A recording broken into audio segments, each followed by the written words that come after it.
नमस्कार दोस्तों, स्वागत है आपके अपने YouTube चैनल संस्कृत अड्डा पर।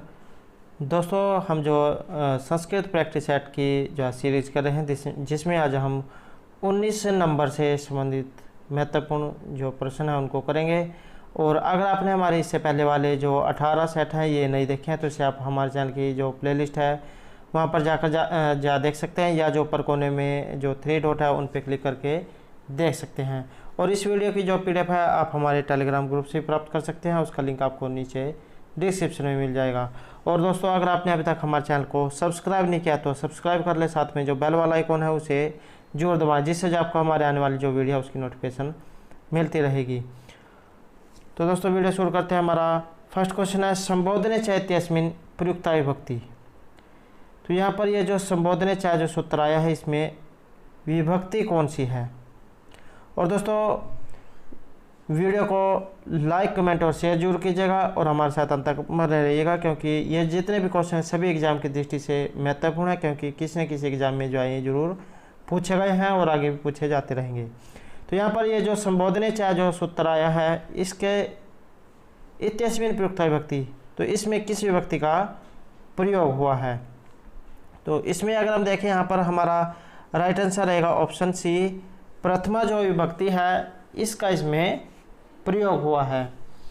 और ये जो संबोधने च जो सूत्र है ये क्या करता है कि संबोधन में जो प्रथमा विभक्ति होती है, जैसे हे राम या और इसकी जगह है लता या कोई भी जो है इसकी जगह आप उदाहरण लगा सकते हैं। अतः प्रातिपदिकार्थ से संबोधन अर्थ की अधिकता होने पर प्रथमा विभक्ति होगी। और जैसे यहाँ पर संबोधने च सूत्र दिया गया है तो इसकी जगह पर एक और जो है सूत्र एग्जाम में बहुत पूछा जाता है, स्वतंत्र हैं कर्ता। ये भी जो है बहुत एग्जाम में पूछा जाता है, इसमें भी प्रथमा विभक्ति होती है। तो इसमें क्या कहा गया है कि क्रिया की सिद्धि में जो स्वतंत्र रूप से विवक्षित होता है उसकी कर्तृ संज्ञा होती है। और इसका उदाहरण है रामेण पठ्यते। तो यहाँ पर क्रिया जो है क्रिया सिद्धि में स्वतंत्र या प्रधान रूप से विवक्षित राम की कर्तृ संज्ञा हुई है। और एक और सूत्र है प्रातिपदिकार्थ लिंग परिमाण वचन मात्रे प्रथमा, तो इसमें भी जो प्रथमा विभक्ति ये करता है। इसके भी जो महत्वपूर्ण उदाहरण हैं, जैसे द्रोणो ब्रीहि, एक है दो बहु है, तो ये जो है इसके कुछ महत्वपूर्ण उदाहरण हैं। नेक्स्ट क्वेश्चन हमारा चौरात बिभेति इत्यत्र कस्मात् कारणात् पंचमी विभक्ति।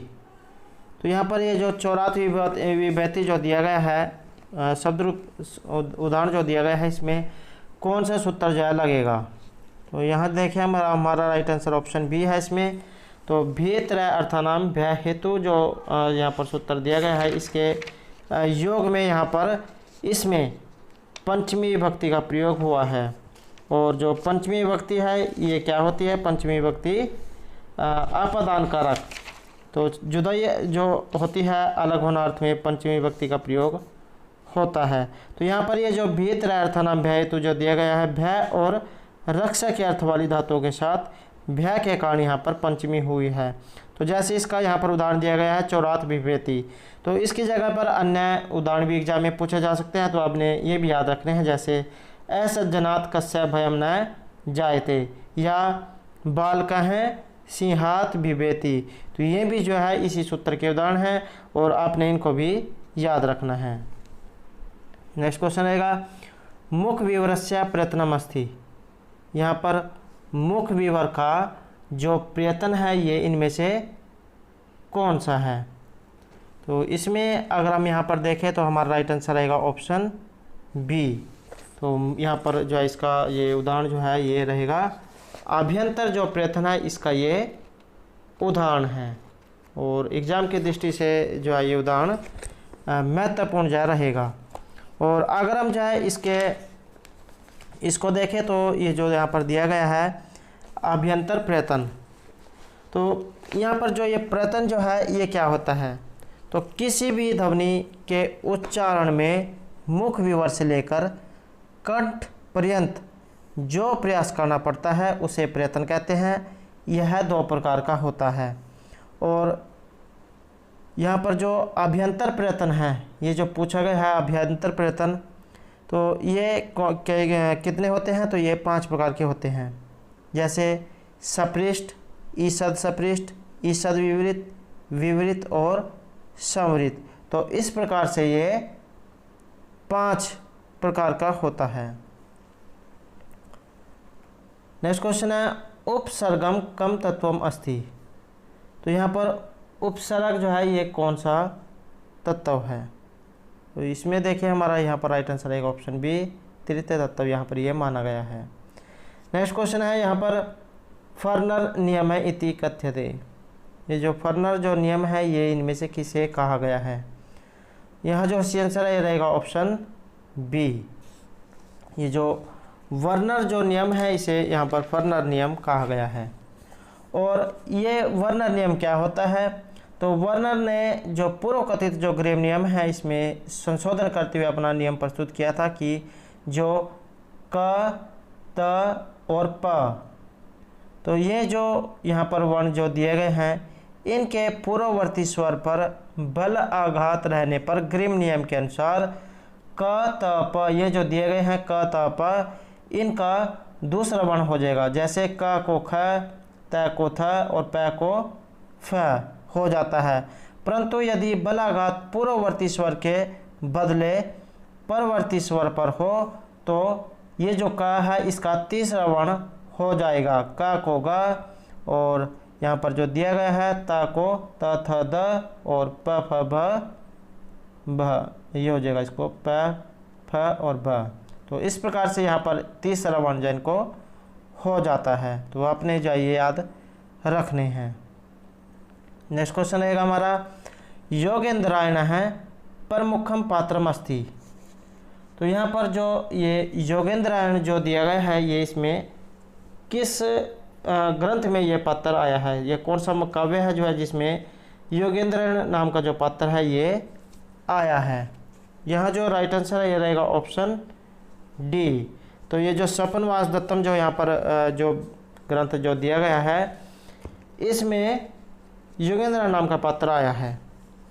और अगर हम स्वपनवास दत्तम की बात करें तो महर्षि जो भास है इनके द्वारा रचित है और महर्षि भास का समय रहेगा 327 ईस्वी पूर्व। और भास के द्वारा 13 नाटक लिखे गए हैं जिसमें से स्वपनवास दत्तम भी एक ये नाटक है। और 6 जो है इसमें अंक हैं, 57 श्लोक हैं, श्रृंगार जो रस है इसका इसमें प्रयोग हुआ है। आधार ग्रंथ भी एग्जाम में बहुत पूछा जाता है। तो इतिहास प्रसिद्ध है और कवि कल्पित जो है इसकी रचना है। और नंदी की योजना का इसमें अभाव है। और भास के सभी नाटक सूत्रधार से प्रारंभ होते हैं। ये भी एग्जाम में जब पूछा जा सकता है कि किस कवि के जो नाटक है ये सूत्रधार से प्रारंभ होते हैं। तो भास के सभी नाटक सूत्रधार से प्रारंभ होते हैं। नेक्स्ट क्वेश्चन रहेगा हमारा कस्मिन नाटके छदम रचना अस्ति। तो यहाँ पर कौन सा नाटक है जिसमें छदम रचना का वर्णन जो हुआ है? तो इसमें हमारा यहाँ पर राइट आंसर रहेगा ऑप्शन डी। तो ये जो मुद्रा राक्षस जो यहाँ पर जो नाटक जो दिया गया है इसमें छदम रचना का प्रयोग हुआ है। और अगर हम मुद्रा राक्षस की बात करें तो विशाखा दत्त द्वारा ये जो रचित है, समय इनका रहेगा 300 से 400 ईस्वी।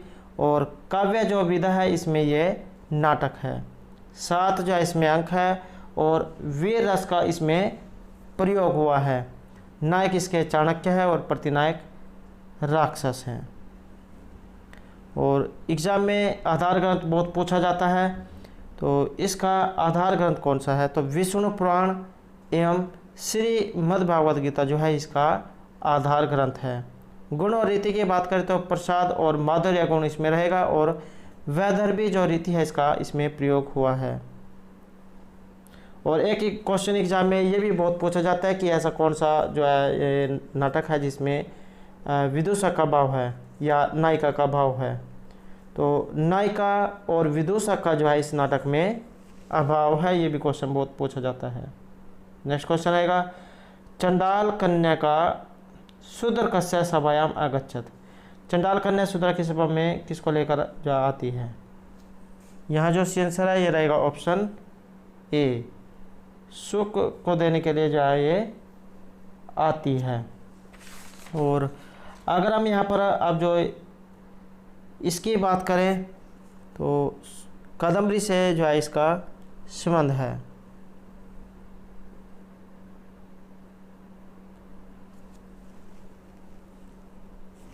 तो कादम्बरी से जो इसका संबंध है, महर्षि जो बाणभट्ट है इनके द्वारा ये रचित है। और काव्य विधा में ये कथा है, गुणाढ्य की वृत्त कथा से इसका संबंध है। 2 खंडों में ये बटी हुई है और श्रृंगार जो रस है इसका इसमें प्रयोग हुआ है। नेक्स्ट क्वेश्चन है हमारा, यहाँ पर आपने इनको सुमेलित जो है करना है। तो इसमें अगर हम यहाँ पर देखें तो हमारा राइट आंसर रहेगा यहाँ पर ऑप्शन बी। तो बी अगर यहाँ पर हम देखें 3, 1, 4 और 2 अति आदर संकनी है। तो इसका संबंध यहाँ पर ये रहेगा मुद्रा राक्षस से, अर्थो ही कन्या प्रक्रिया एव। तो इसका संबंध अभिज्ञान शकुंतलम से है। कामर्ता ही प्रकृति कृपण, इसका संबंध रहेगा मेघदूत से। और हितम मनोहारी च दुर्लभम वच है। तो इसका जो संबंध है ये रहेगा किरातार्जुनीयम से, 12वीं के द्वारा विरचित है। नेक्स्ट क्वेश्चन आएगा हमारा, यहाँ पर जो आपने इसमें सुमेलित करने हैं। तो इसमें भी अगर हम देखें यहाँ पर राइट आंसर है हमारा ऑप्शन बी। तो इसमें भी जो राइट आंसर है ऑप्शन बी, 4, 1, 2 और 3। तो शिशुपाल वध क्या है, ये स्वर्गों में रहेगा।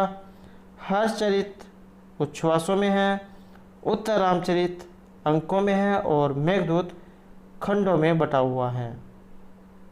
नेक्स्ट क्वेश्चन है, मुद्रा राक्षसस्य उपजीव्यम काव्यम। यहाँ पर जो मुद्रा राक्षस जो दिया गया है इसका उपजीव्य काव्य इनमें से कौन सा है। तो यह जो देखें हमारा राइट आंसर ऑप्शन सी है। तो श्रीमद् भागवत गीता और विष्णु पुराण। यहाँ पर जैसे श्रीमद् भागवत गीता दिया गया है, अगर इसकी जगह पर विष्णु पुराण होता तो वो भी जो हमारा यहाँ पर राइट आंसर होता। तो इस प्रकार श्रीमद् भागवत और विष्णु पुराण जो इसका आधार ग्रंथ है। नेक्स्ट क्वेश्चन है, वेणी संहारस्य अंगिरस अस्ति। तो यहाँ पर वेणी संहार जो ये नाटक जो दिया गया है इसमें किस रस का प्रयोग हुआ है। तो यहाँ जो देखें हम ऑप्शन बी जो हमारे यहाँ पर राइट आंसर जो है रहेगा। तो ये जो वेणी संहार जो यहाँ पर दिया गया है वीर रस का इसमें प्रयोग हुआ है। महर्षि जो भट्ट नारायण है इनके द्वारा रचित है। समय इनका 8वीं जो सदी है इसका उत्तरार्ध रहेगा। और नाटकों में ये काव्य विधा में ये नाटक है। 6 जो अंक है इसका इसमें प्रयोग हुआ है। वीर रस रहेगा। नायक नायिका भीम और द्रौपदी हैं। एक जो है आधार ग्रंथ बहुत पूछा जाता है तो आपने इसको याद कर लेना, ये कहीं पर जा लिख लेना है। तो आधार ग्रंथ जो इसका महाभारत है। गुण और रीति की बात करें तो ओज गुण और जो गौड़ी शैली है इसका इसमें प्रयोग हुआ है। और यहाँ पर जो इसका विशिष्ट वर्णन के बाद अगर बात करें तो नाटक का जो उद्देश्य है यहाँ पर ये द्रौपदी की वेणी का जो संहार करना है उसी के अर्थ पर जो वेणी संहार इसका नाम रखा गया है। नेक्स्ट क्वेश्चन हमारा, गीति काव्य रूपेण ज्ञायते। यहाँ पर यह जो गया है इसको जय बोला जाता है। गीति काव्य रूपेण ज्ञायते। तो यहाँ जो हमारा राइट आंसर है यह रहेगा ऑप्शन ए। तो गीति काव्य यहाँ पर दिया गया है कि अगर यहाँ पर गीति काव्य की जगह खंड काव्य होता तब भी जो है हमारा जो राइट आंसर है ये इसमें मेघदूत ही होता। तो अगर हम यहाँ पर मेघदूत के बारे में बात करें तो महर्षि जो कालिदास है इनके द्वारा जो है रचित है। और काव्य विधा में जो है ये खंड काव्य या जो गीति काव्य है आप कह सकते हैं। तो इसमें ये बटा हुआ है। और सर्गों की अगर बात करें तो 2 खंड जो है इसमें रहेंगे, पूर्व और उत्तर। जो श्लोक संख्या है इसमें जो पूर्व जो मेघ है इसमें 63 है और जो उत्तर है बादवाड़ा इसमें 52 है। तो इस प्रकार इसमें 15 जो है श्लोक हो जाते हैं, 115। और रस जो है इसमें श्रृंगार रस है और वियोग जो रस है इसका इसमें वर्णन हुआ है। संपूर्ण मेघदूत में मंदाक्रांता जो छंद है उसका प्रयोग हुआ है। शैली की बात करें तो वैदर्भी विरीति प्रसाद गुण इसमें रहेंगे। उपजीव्य ग्रंथ रामायण रहेगा।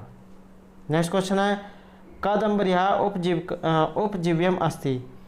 कादम्बरी का यहाँ पर उपजीव्य काव्य कौन सा है। C answer option B. तो यहाँ पर जो इसका उपजीव्य है ये बृहत कथा रहेगी।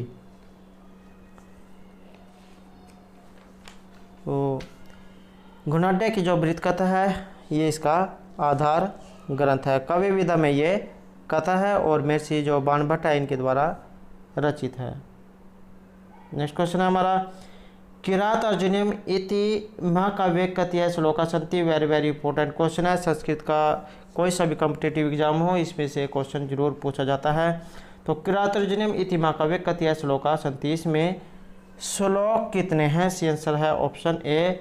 तो इसमें 1000 जो है श्लोकों का प्रयोग इसमें हुआ है। और अगर हम अन्य उसकी बात करें तो जैसे महारवी महर्षि भारवी जो है इनके द्वारा ये रचित है। महर्षि भारवी के बारे में भी बहुत पूछा जाता है। तो इनका जो उपनाम है ये रहेगा आदपत्तर भारवी। समय इनका 600 ईस्वी के लगभग रहेगा। काव्य विधा की अगर बात करें काव्य प्रकार की तो महाकाव्य में ये आता है। और महाकाव्य में जो बृहत्त्रयी है उनके अंतर्गत ये आता है। एग्जाम में ये पूछा जाता है कि बृहत्त्रयी के अंतर्गत कौन कौन से ग्रंथ आते हैं। तो किरात अर्जुनीयम, शिशुपाल वधम और जो नैषधीयचरित है ये बृहत्त्रयी के अंतर्गत आते हैं। और उपजीव्य काव्य भी बहुत पूछा जाता है। तो महाभारत का जो वन पर्व है वहाँ से ये लिया गया है।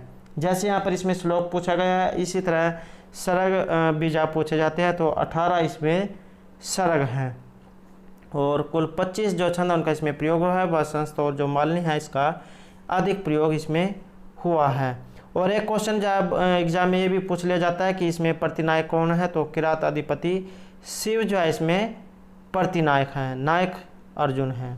रीति और गुणों की बात करें, पंचाली रीति और प्रसाद गुण का इसमें प्रयोग हुआ है और वीर रस इसमें रहेगा। नेक्स्ट क्वेश्चन है, लक्षणा स्वीकृति आधारो अस्ति। तो लक्षणा स्वीकृति का आधार पूछा गया है। यहाँ पर इनमें कौन सा है? राइट आंसर है हमारा ऑप्शन डी। तो मुख्यार्थ बात जो है यहाँ पर हमारा इसमें राइट आंसर जो है रहेगा। और अगर हम जो है यहाँ पर ये जो लक्षणा ये जो मुख्यार्थ बात है इसके बारे में जो है बात करें तो लक्षणा जो सब शक्ति है किसे कहा जाता है? तो ये आचार्य मम्मट जो है उनके द्वारा जो शक्ति जो है शक्तियों के बारे में बताया गया है। आचार्य मम्मट ने 3 प्रकार की शक्तियाँ मानी हैं, अभिधा, लक्षणा और व्यंजना। तो सब शक्ति के 3 भेद जो यहाँ पर किए हैं। काव्य में जो वाचक, लाक्षणिक और व्यंग्य के भेद से भी 3 प्रकार के शब्द होते हैं और उनके क्रम से वाच्य, लक्ष्य और व्यंग्य 3 प्रकार के अर्थ होते हैं। और शक्ति को संकेत तथा शक्ति ग्रह को संकेत ग्रह भी कहा जाता है। तो इस प्रकार से यहाँ पर अभिधा, लक्षणा और व्यंजना जो है 3 भेद हो जाते हैं। तो यहाँ पर लक्षण शक्ति के बारे में जो पूछा गया है। तो आचार्य मम्मट ने जो बताया कि मुख्यार्थवाद तद योगे रूढ़ितो अर्थ प्रयोजनात् अन्य अर्थ लक्ष्यते यत्सा लक्षणारोपित क्रिया। अर्थात मुख्यार्थ का बाद होने पर उस मुख्यार्थ के साथ संबंध होने पर रूढ़ि से अथवा प्रयोजन विशेष से जिस शक्ति के द्वारा अन्य अर्थ का ग्रहण होता है, लक्षित होता है, तो वह आरोपित व्यापार लक्षण कहलाता है। लक्षण शक्ति के लिए मुख्यार्थवाद, मुख्यार्थ योग, रूढ़ि और प्रयोजन, तो इस प्रकार से जो इसके यहाँ पर हेतु ये माने गए हैं। नेक्स्ट क्वेश्चन है, व्यापी प्रासंगिक वृत्तम कथ्यते। तो इसमें हमारा जो आंसर है ये रहेगा ऑप्शन सी, पताका।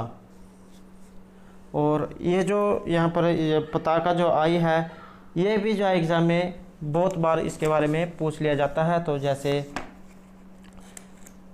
कार्य की जो 5 जो कार्य की अवस्थाएं होती हैं, ये एग्ज़ाम में पूछा जाता है कि 5 जो कार्य की अवस्थाएं कितनी होती है। तो 5 जो कार्य की अवस्थाएं होती हैं, आरंभ, यत्न, प्राप्ति, आशा, नियताप्ति और फलागम। और 5 ही जो है संध्या मानी गई हैं। तो कौन कौन सी? जैसे बीज, बिंदु, पताका, प्रकृति और 5 ही जो है अर्थ प्रकृतियाँ मानी गई हैं। बीज, बिंदु, पताका, प्रकृति और कार्य जो यहाँ पर पूछा गया है। तो 5 जो है अर्थ प्रकृतियाँ होती हैं, बीज, बिंदु, पताका, प्रकृति और कार्य। 5 ही कार्य की अवस्थाएं होती हैं, आरंभ, यतन, प्राप्ति, आशा, नियताप्ति और फलागम। और 5 ही जो है संधियाँ होती है, मुख, प्रतिमुख, गर्भ, विमर्श और उपसंहार या निर्वहन भी जो है कई बार दिया गया होता है। तो इस प्रकार से जो है 5 ये होती हैं। नेक्स्ट क्वेश्चन है प्रयोजनार्थम प्रकटित्रयम शब्द शक्ति। प्रयोजनार्थ के लिए यहाँ पर शब्द शक्ति कौन सी जो है रहेगी? तो इसमें अगर हम देखें तो हमारा राइट आंसर है ऑप्शन बी, व्यंजना जो है यहाँ पर हमारा राइट आंसर रहेगा। नेक्स्ट क्वेश्चन है विधि की मस्ती। विधि इनमें से क्या होती है? तो विधि जो है यहाँ पर राइट आंसर रहेगा ऑप्शन ए, विधि को रूपक जो है कहा जाता है। और ये जो है किसके अंतर्गत ये आते हैं? जो रूपक के जो प्रकार जो होते हैं 10, रूपक के कुल 10 जो भेद होते हैं। नाटक, प्रकरण, भाण, वयोग, समवकार, डिम, इहमरिग, अंक, विधि और प्रहसन, तो उसके अंतर्गत ये आती है। और विधि जो है क्या होती है? दूतों के चरित्र से युक्त, दूत जो होते हैं दुष्ट व्यक्ति, उनके चरित्र से युक्त अनेक अवस्थाओं से व्याप्त भाण एक अंक वाला होता है। अकेला यहाँ पर विधि के बारे में पूछा गया है। विधि जो है ये एक अंक में होती है।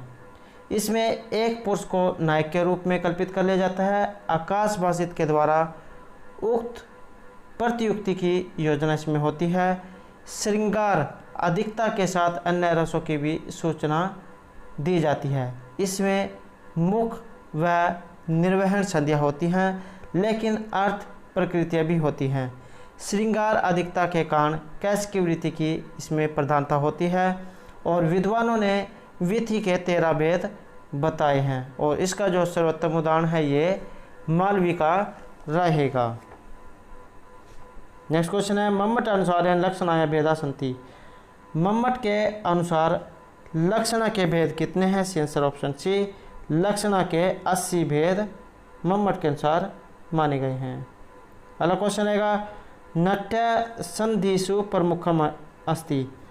नाटक की जो संधियाँ जो होती है इसमें प्रमुख संधि इनमें से कौन सी होती है? तो यहाँ जो हमारा राइट आंसर है ये रहेगा ऑप्शन बी। तो नाट्य में जो है ये 5 जो है संधियाँ मानी गई हैं, मुख, प्रतिमुख, गर्भ, विमर्श, निर्वहन और निर्वहन।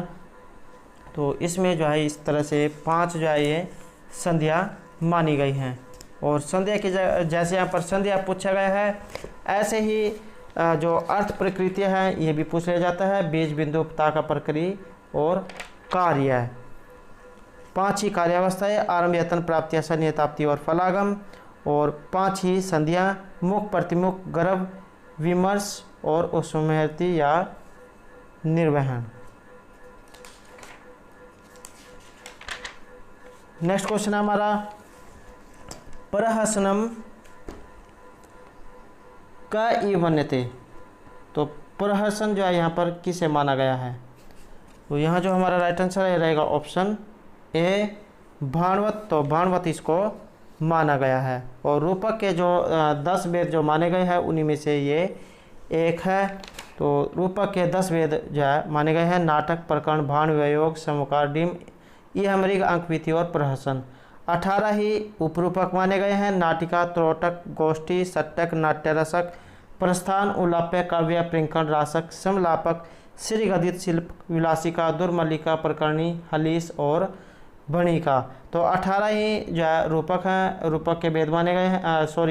10 रूपक के भेद हैं और 18 उपरूपक के भेद हैं। तो यहाँ पर जो है ये भाण के बारे में पूछा गया है। तो भाण क्या होता है? तो धूर्तों के चित्र से युक्त अनेक अवस्थाओं से व्याप्त भाण एक अंक वाला होता है।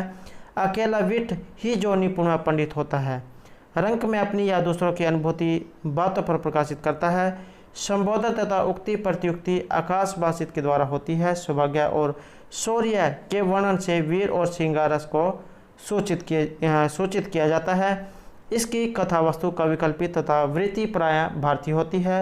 मुख एवं निर्वहन 2 संध्या और 10 लस्य के अंग होते हैं। भाण जो है इसका प्रमुख उदाहरण है लीला मधुक्रम। नेक्स्ट क्वेश्चन है का शक्ति प्रधान काव्यम। यहाँ पर शक्ति प्रधान काव्य इनमें से कौन सा है? तो यहाँ जो हमारा राइट आंसर है ये रहेगा ऑप्शन ए। तो व्यंजना प्रधान जो है यहाँ पर काव्य माना गया है। अब जो हम यहाँ पर काव्य की बात करें तो काव्य के जो है भेद 3 माने गए हैं। काव्य के 3 भेद माने गए हैं, उत्तम, मध्यम और निम्न काव्य। उत्तम काव्य जो है इसे ध्वनि काव्य कहा जाता है, मध्यम काव्य को गुणीभूत व्यंग्य काव्य और जो निम्न काव्य है इसे चित्तर काव्य कहा जाता है। तो ये भी जो आपने याद रखनी है।